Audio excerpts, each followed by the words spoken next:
Before the world had fully taken shape, before mountains and seas, before light and shadow found their balance, a voice stirred in the quiet, the first living voices to ever pierce the stillness of Arda. The elves had awakened. They opened their eyes to a world of wonder, untouched and pure. And in that instant, something extraordinary happened. The first spark of consciousness, the first echo of memory and song flickered into being. Before we journey further into the story, if you could take a moment to like this video and subscribe to the channel, it would help us bring more tales from Arda to life. Now, let's return to the story. Long before the shaping of the sun and moon, when the world was lit only by the stars kindled by Varda, the firstborn of Ilúvatar stirred from their long sleep. They awoke not in fire nor in the light of day, but in twilight by the waters of Cuiviénen, the water of awakening. Here, on the eastern shores of Middle-earth, their eyes first opened, beholding the reflection of stars upon still waters, and their ears first caught the murmur of wind in the tall grasses. In that quiet, untouched land, the elves began to speak, and their voices, clearer and more beautiful than any heard before, named all that they saw. Here, on these shores, the first communities began to take shape. Families gathered instinctively, drawn together by bonds they did not yet understand. And from this simple instinct, the seed of elvish culture was born: song, speech, and the awareness of one another. Yet even in these early days, shadows moved across the lands. Melkor, the first dark enemy of the world, stirred his malice in secret. Rumors reached the elves, vague and terrifying accounts of kin taken, of strange shapes that hunted in the night, and of the fire and iron of distant realms. Fear, for the first time, touched the hearts of the firstborn, and though they did not yet know the names of courage or valor, they sensed the threat of a power older and darker than the world itself.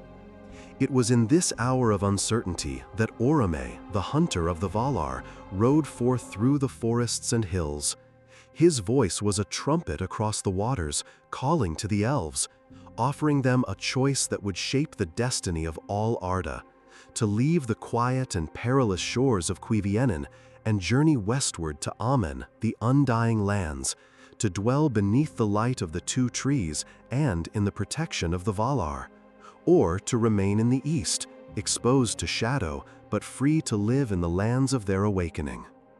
Long before the shaping, some hearts leapt at the promise of the west, while others recoiled, hesitant and fearful of the unknown. It was a moment of profound consequence, the first true crossroads of elvish history. From this choice would flow divisions that no shadow could undo. Those who would become the Vanyar, fair and golden-haired, most faithful to the Valar; the Noldor, wise and skilled, whose curiosity would drive them to master arts and crafts unseen before; and the Teleri, whose love of the seas and song would echo through ages. Yet not all chose the journey. Many, hesitant or wary, stayed behind. These Avari, the unwilling, would scatter across the lands east of the mountains. Others, who began the journey but lingered by rivers and forests, became the Nandor, and among them, later, the Sindar would rise, guardians of the western borders yet never fully crossing into Amen. The world itself seemed to hold its breath, watching the choices of the firstborn ripple through time. The awakening of the elves at Cuivienen was not merely a beginning. It was the first act in a drama that would stretch across the ages, a story of light and shadow, of courage and doubt, and of paths chosen that could never be unchosen. In those first days, they were vulnerable, yet alive with the spark of something eternal, a song that would carry across millennia, even as the shadow of Melkor lengthened over the lands they called home. At Cuivienen, life for the newly awakened elves unfolded slowly, yet with a rhythm that seemed to echo the music of Arda itself. They began to explore the shores and forests, touching the waters with delicate fingers, listening to the wind as it stirred through the reeds, and watching the dance of stars reflected in the still lakes. In this exploration, they discovered the first stirrings of speech, learning to name the shapes and sounds around them to give voice to the wonder that filled their hearts. Their songs were not yet fully formed, but already melody wove itself into their days, a reflection of the eternal spark within them, a prelude to the grand epics that would one day fill the halls of Valinor. Yet even as they began to find joy in one another, shadows gathered at the edges of their world. Melkor, whose malice could not be sated, moved unseen among the waters and the forests. The elves caught glimpses of terror, shapes in the night that fled at their approach, echoes of anguished cries carried on the wind. Tales spread, whispered from one group to another, of kin captured and of dark powers that would seek to enslave all that was fair. Fear became the first teacher of vigilance, and instinctive bonds grew tighter as the elves learned that their greatest strength lay not only in their own skills, but in unity, in the careful attention to each other's safety. The arrival of Oromë changed everything. His horn, resounding across the plains and forests, called the elves to a destiny they could scarcely imagine. He spoke of Aman, the undying lands far to the west, where the Valar dwelt, and the light of the two trees bathed the world in eternal day. He promised safety, knowledge, and fellowship with the immortal powers, but he also offered choice, a choice that required courage beyond anything the elves had yet known. Some hearts leapt with hope, eager to leave the shadow of Melkor behind. Others hesitated, torn between the familiarity of Cuiviénen and the fear of the unknown that lay across the mountains and rivers of Middle-earth. The division of the elves into kindreds was not immediate, but it was inevitable. Those first to answer Oromë's call became the Vanyar, radiant in spirit and devoted wholly to the guidance of the Valar. The Noldor, curious and ambitious, followed next, drawn by the promise of mastery and knowledge, their minds ever seeking to shape and understand the world around them. The Teleri lingered longest, their hearts attuned to the beauty of the forests and waters, reluctant to leave the lands of their birth, yet eventually drawn westward by the same call that had moved the others. But not all journeys were taken willingly. Many refused the summons, becoming the Avari, the unwilling. These elves chose the safety of the familiar, or perhaps feared the unseen dangers that lay ahead. Others began the trek westward, but were slowed by rivers, forests, and mountains, becoming the Nandor, whose lives would take them along quiet paths parallel to the great journey.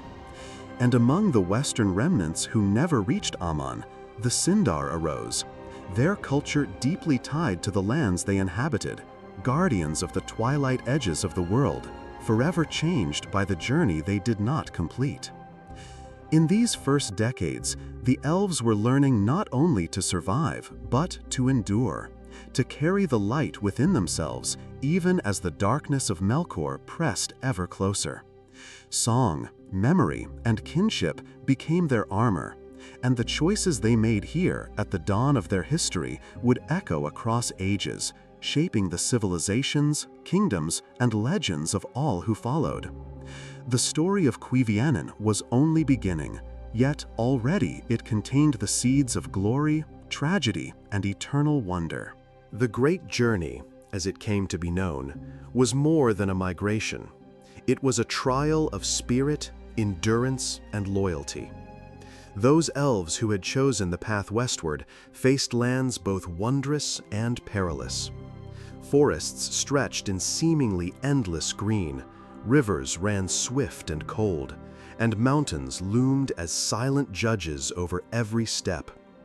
The elves, immortal yet inexperienced, discovered for the first time the weight of distance, the strain of hunger, and the vulnerability of their fragile communities. Each day tested not only their strength, but their unity, their capacity to protect one another from the subtle and persistent threats that lurked in the world. Melkor's influence shadowed them at every turn.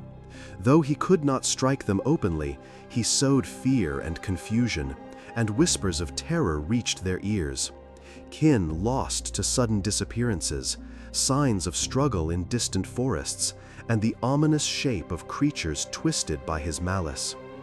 The elves, who had known only the gentle dawn of Cuiviénen, were now confronting the first reality of evil in the world, a lesson that would shape the nature of their vigilance for millennia to come. These trials revealed differences among the kindreds, differences that would grow into defining traits. The courage and devotion of the Vanyar, the ingenuity and determination of the Noldor, and the patience and deep connection to the lands of the Teleri. Yet, even as hardship pressed upon them, there were wonders along the journey that strengthened their resolve. The first glimpses of the shining waters that would later lead to the realms of Aman sparked awe and a sense of destiny. The stars above, constant and unchanging, became a guide, a reminder that though the world could be cruel and confusing, the patterns of light endured.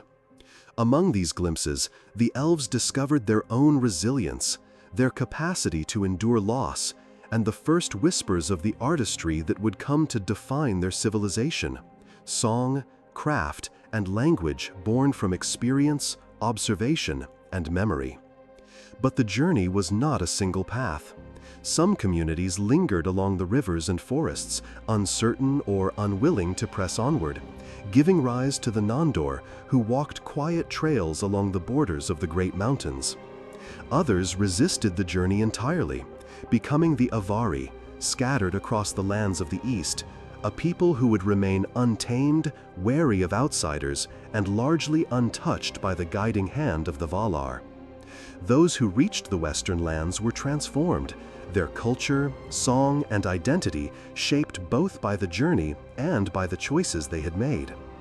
The Teleri, slow and hesitant, were the last to arrive, and many never completed the trek, drawn instead to the coasts and rivers of Middle-earth, where their love of water and song would echo through ages as the Sindar. This migration was more than a movement of bodies. It was a crucible of identity. Each choice, each delay, and each act of courage or hesitation forged the foundation of Elvish civilization.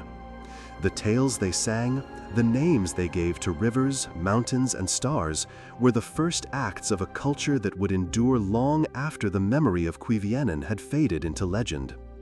And through it all, the shadow of Melkor loomed, reminding them that even in the earliest days of their history, the light of their hearts would always be tested by the darkness of the world. At last, after countless seasons of travel, the elves glimpsed the light of Aman in the distance, a light unlike any they had known, pure and steady, untouched by shadow or the decay of time. It was the first true promise of the undying lands, a vision that drew forth awe, hope, and even a tremor of fear. For many, it was the culmination of their journey. For others, it marked the moment when choices could no longer be undone. The lands of the Valar were close, yet the path remained treacherous, both in terrain and in the hearts of those who had walked so long under the weight of doubt. The divisions among the elves became clear in these final stages. The Vanyar, guided by unwavering loyalty to the Valar, pressed forward with determination, their golden hair and radiant spirits a reflection of their devotion. The Noldor, though equally committed, carried a restless curiosity, their minds attuned to craft, knowledge, and mastery of the world around them. The Teleri, lovers of sea and song, lingered along the shores and estuaries, entranced by the beauty of waters that reminded them of Cuivienen, and hesitant to leave the familiar for the vast unknown. In these choices, the pattern of history itself began to emerge, a tapestry of courage, desire, and hesitation that would echo through all ages of Elvish history. Yet not all would reach Aman. The Avari, the unwilling, had long abandoned the journey, scattered across forests and mountains in the east. Their legacy was one of independence, mystery, and a quiet endurance that existed outside the guidance of the Valar. The Nandor, who had turned aside along the rivers and valleys of the western lands, formed communities that would later become the Sindar, the Grey Elves, guardians of twilight realms in Beleriand, forever shaped by their decision to linger. Even among those who pressed onward, the Teleri faced delays and losses, many drawn to the coasts where their hearts would forever belong to the waters of Middle-earth rather than the light of Aman. The arrival of the first kindreds in Aman was met with reverence and ceremony, their exhaustion washed away by the light and beauty that surrounded them. The Valar received them with honor, teaching them arts, song, and wisdom.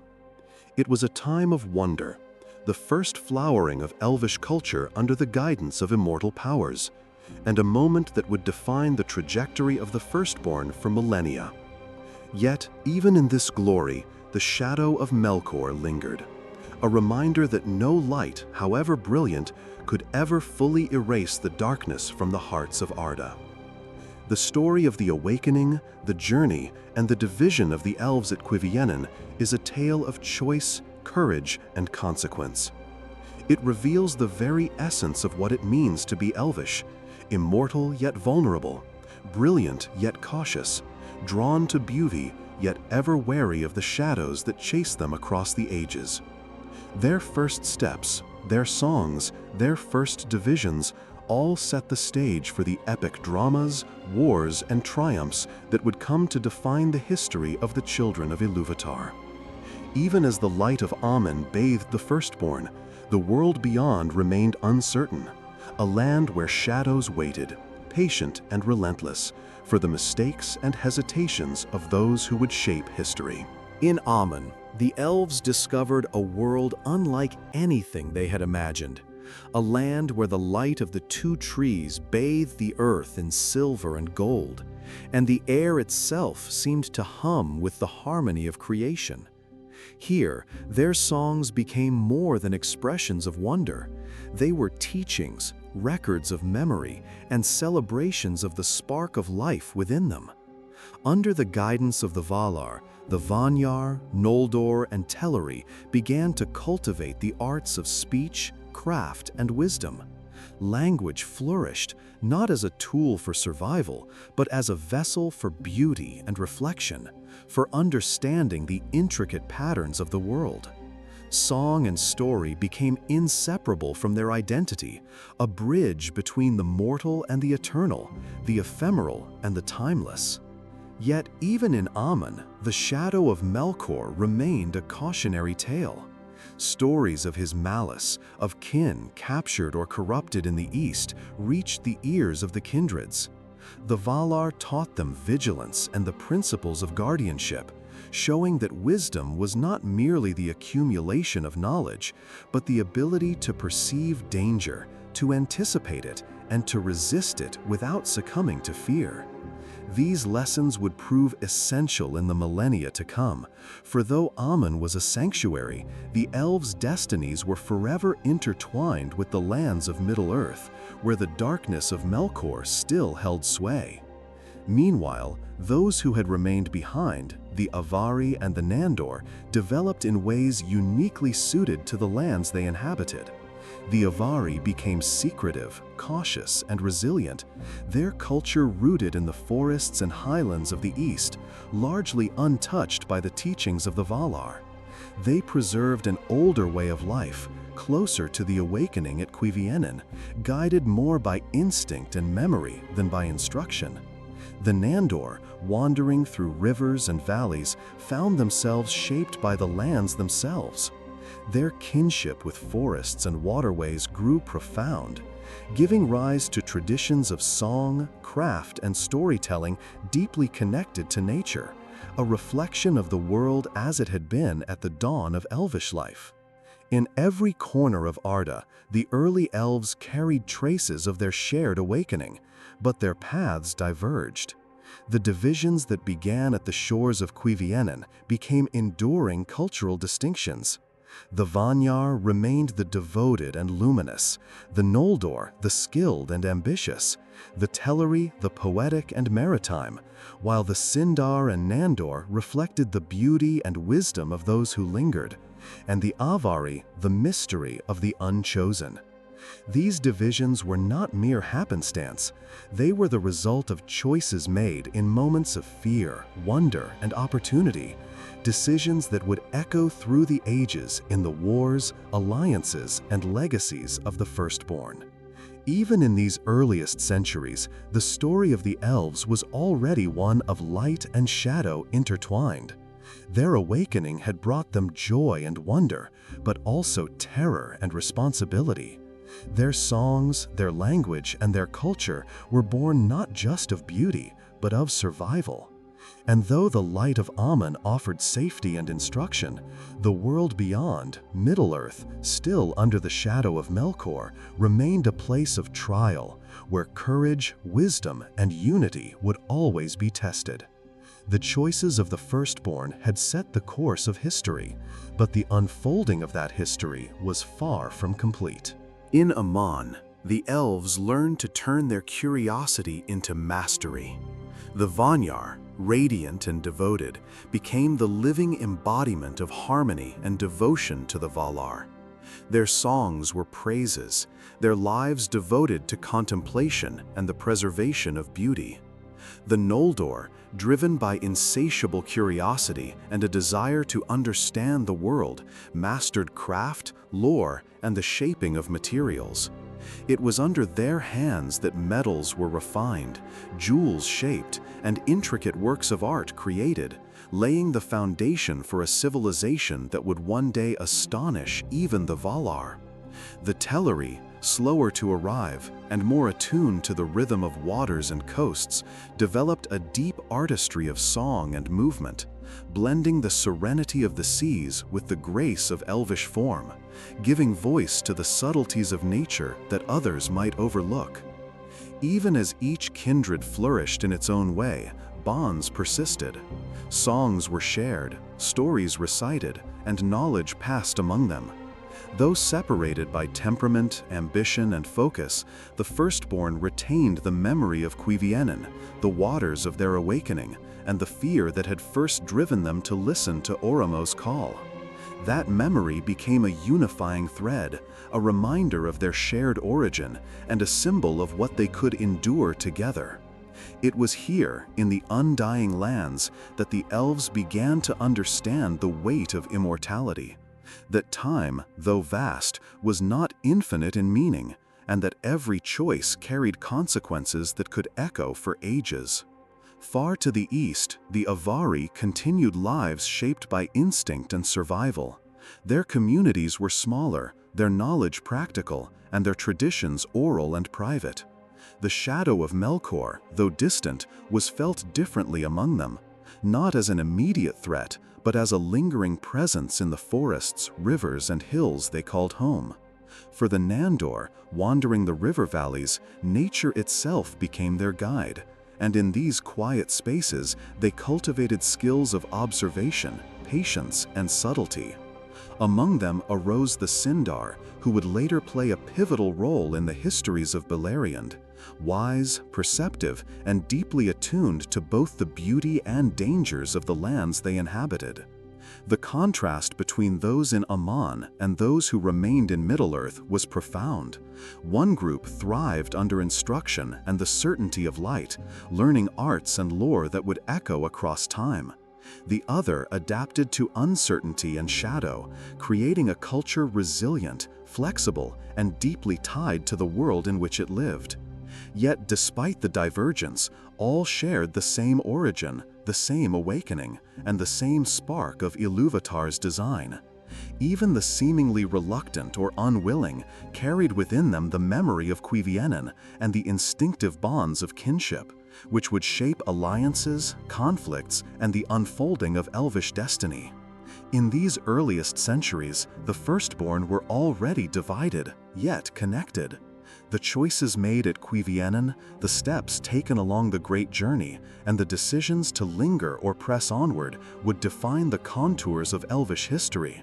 Song, craft, language, and vigilance became the hallmarks of their civilization, as the shadow of Melkor and the guidance of the Valar created a balance between light and darkness, wonder and fear, freedom and responsibility. The story of the awakening, of choice, and of division had set the stage for all that was yet to come in the lands of Arda. The divisions among the elves were never merely geographic or accidental. They were deeply symbolic, etched into the very essence of each kindred. The Vanyar, bathed in the light of Aman and devoted entirely to the Valar, represented the ideal of harmony and spiritual purity, a mirror of Ilúvatar's intent.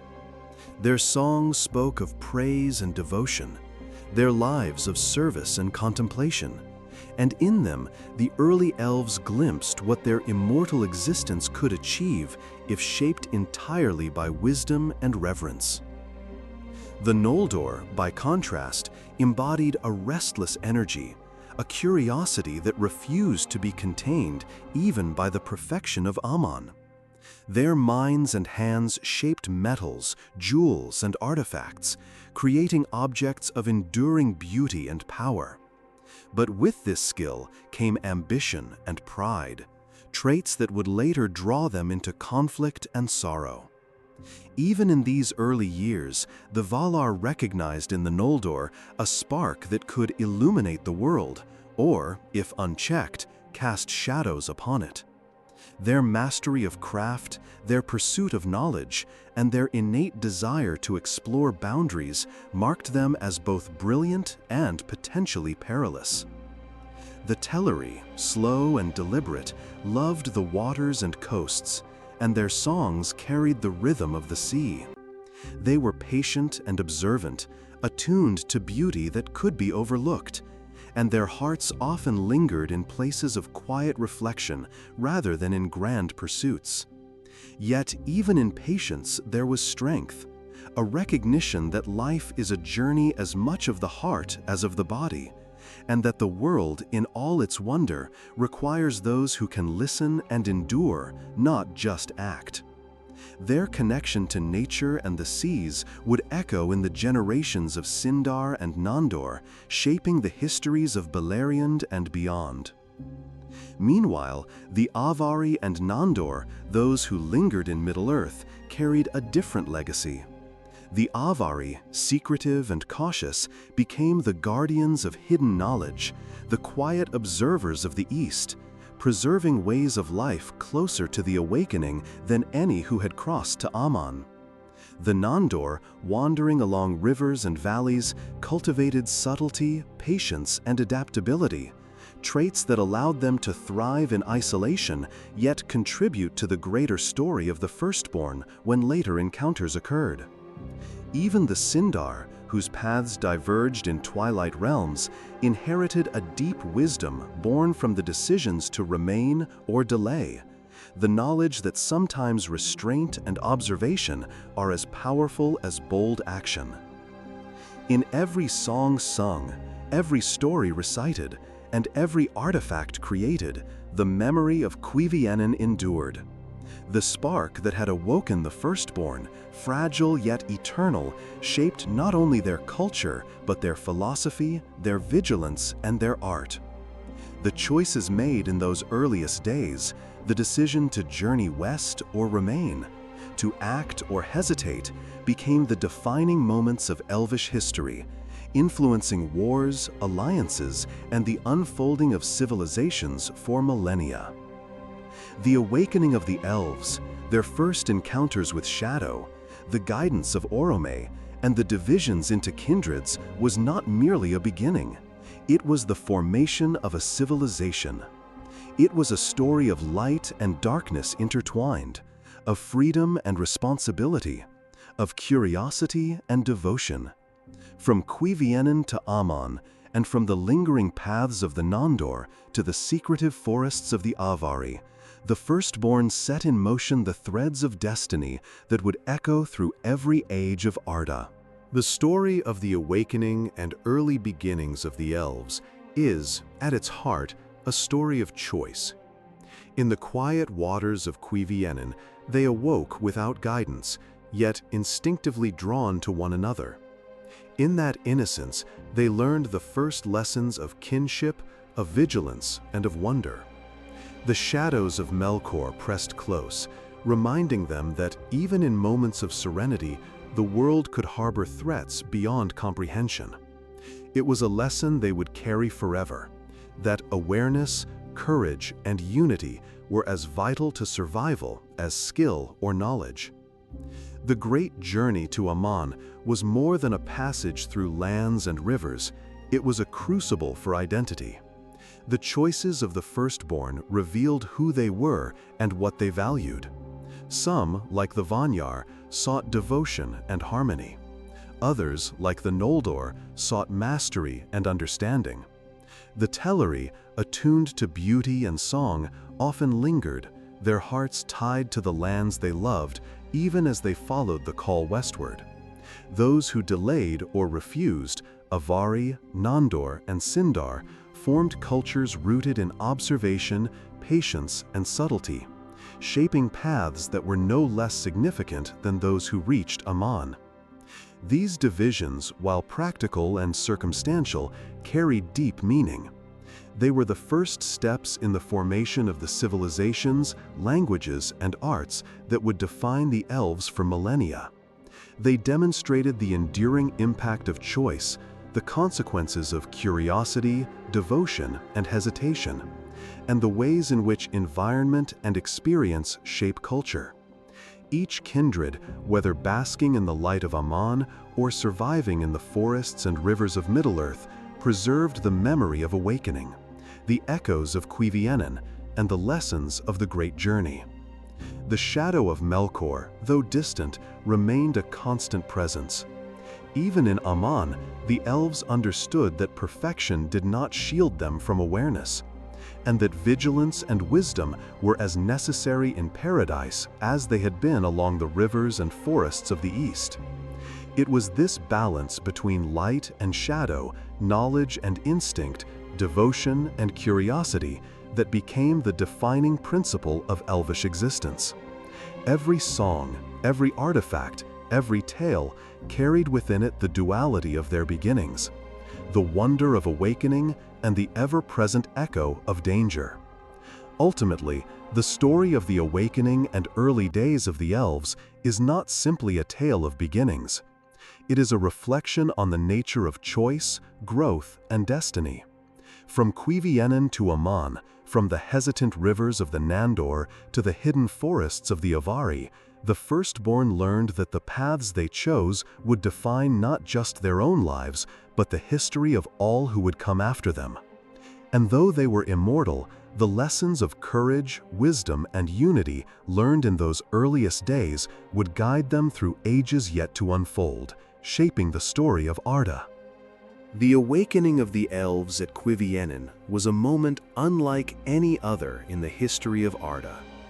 It was not merely the birth of a people, but the emergence of consciousness, culture, and choice. In those first days, the children of Ilúvatar learned to speak, to sing, and to recognize one another. They learned the value of unity and the threat of shadow. They discovered that beauty and vigilance could coexist, that knowledge and wonder were not opposed, and that the world, though perilous, was full of marvels to cherish and protect.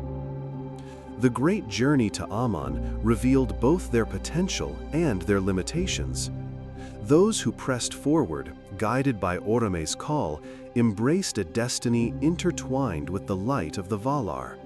The Vanyar became exemplars of devotion, the Noldor masters of craft and lore, and the Teleri artists of sea and song. Those who lingered, Avari, Nandor, and Sindar, crafted lives shaped by observation, patience, and the landscapes that nurtured them.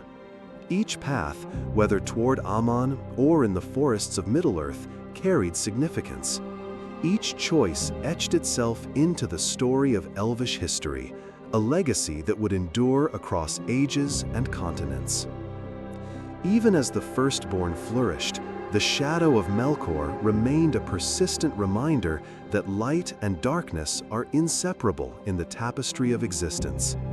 Their awakening, their journeys, and their divisions were the first acts in a drama of eternal consequence, shaping not only the history of their own kind, but the fate of all peoples who would follow.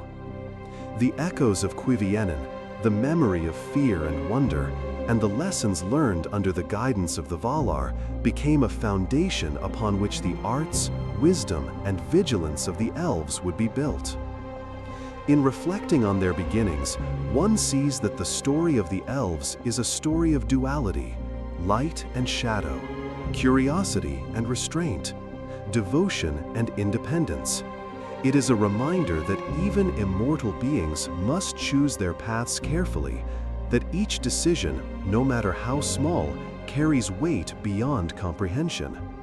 The awakening and early days of the Elves are not merely a tale of origins, they are a testament to the enduring power of choice, memory, and the spark of life itself. Through song, story, and craft, the Firstborn preserved their history, ensuring that even as ages passed and shadows waxed and waned, the light of their awakening would never be extinguished. That's a wrap on this story. Like and subscribe, and I'll catch you in the next one.